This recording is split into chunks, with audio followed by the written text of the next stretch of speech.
نبي محمد عليه الصلاة والسلام inoo sheegay waxyaabaha koowaad ee Ramadaan laga helaa inay tahay meel dembiga qofku iskaga maydho misfaat uu qofka muslimka ah xamaamu dembiga iskaga maydho uskagiisa uu ku reebo saawgeed baa xadiista saxiixeynka ku soo arooray wuxuu nabigu tilmaamayaa man saama ramadaana iimaanan wa ihtisaaban ghufira lahu ma taqaddama min dambi qofka Ramadaan sooma isagoo rumaysan alle iyo rasuulkiisa iyo aakhira iyo ajarkeeda iyo wixii la faro dhan isagoo rumaysan waxtisaaban ilaahay dartiina u soomaya casrigan aynu maanta nool lahay dee soonku waabu iska tiro badan yahay isagoo noocaya soon siyaasiya jiro la yidhaahdo dad baa dowladda ka hor yimo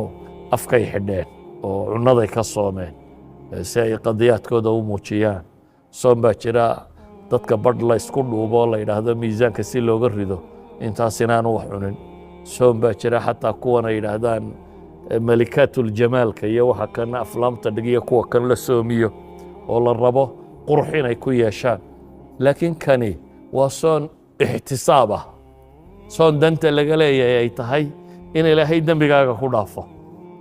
soon dantiisa koowaad iyo qaradku uu yahay iimaanan waxtisaaban wuxuu nabigu yidhi qufira lahu maa taqaddama min dembi kaa waxa la dhaafaa dembigiisii hore markaas haddana mar labaad nebigu wuxuu leeyahy calayhi salaatu wasalaam man qaama ramadaana iimaanan waxtisaaban gufira lahu maa taqaddama min dembi ninka ramadaan kaca ee tukada iyadoo shardigii weli uu yaallo iimaanan waxtisaaban ah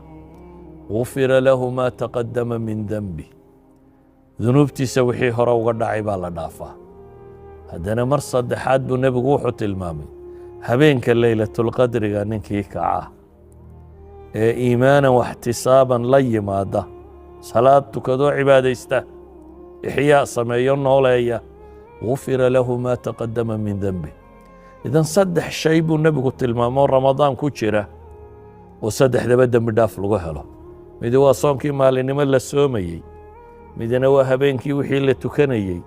midna waa habeenka laylatulqadriga oo si gaar ah habeenada kale uga mudan oo sanadkoo dhan dee habeenka ugu fadli badana saddexdaa shay bay ramadaan wadataa oo saddexduba yahay in dembiga lagu dhaafo saa awgeed buu nebigu calayhi salaatu wasalaam axaadiistiisa wuxuu ku tilmaamayaa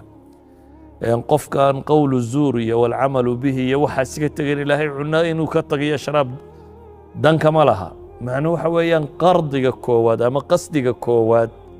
ee ramadaan aynu u qasdiyayno waxyaabaha ugu buuran waxaa ka mid ah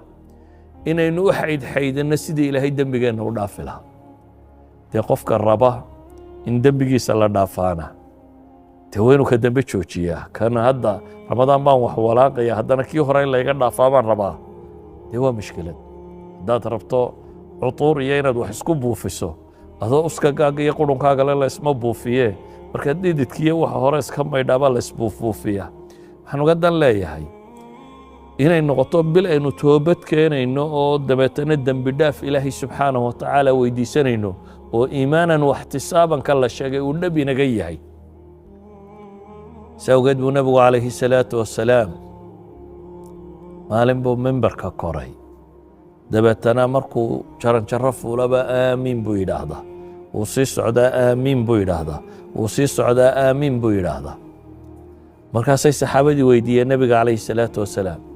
ilaahay rasuulkiisiiyo wa aamiin baad leedahay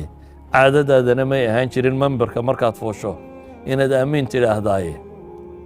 xadiidka riwaayadda ibnu xibbaan iyo ibnu khusaame ay soo saareen wuxuu nebigu yidhi man adraka shahra ramadaan falam yugfar lahu فدخل النار فأبعده الله قل آمين فقلت آمين جبريل بأي مبو يري إن جبريل عليه السلام آتاني فقال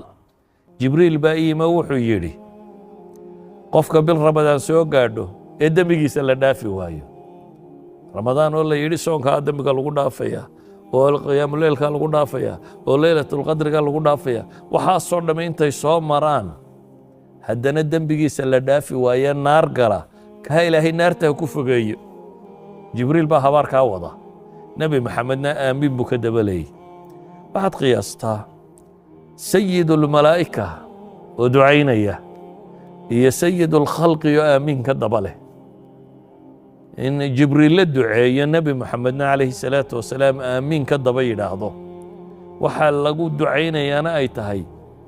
qofkay ramadaan u soo gashay dembigiisa la dhaafi waaye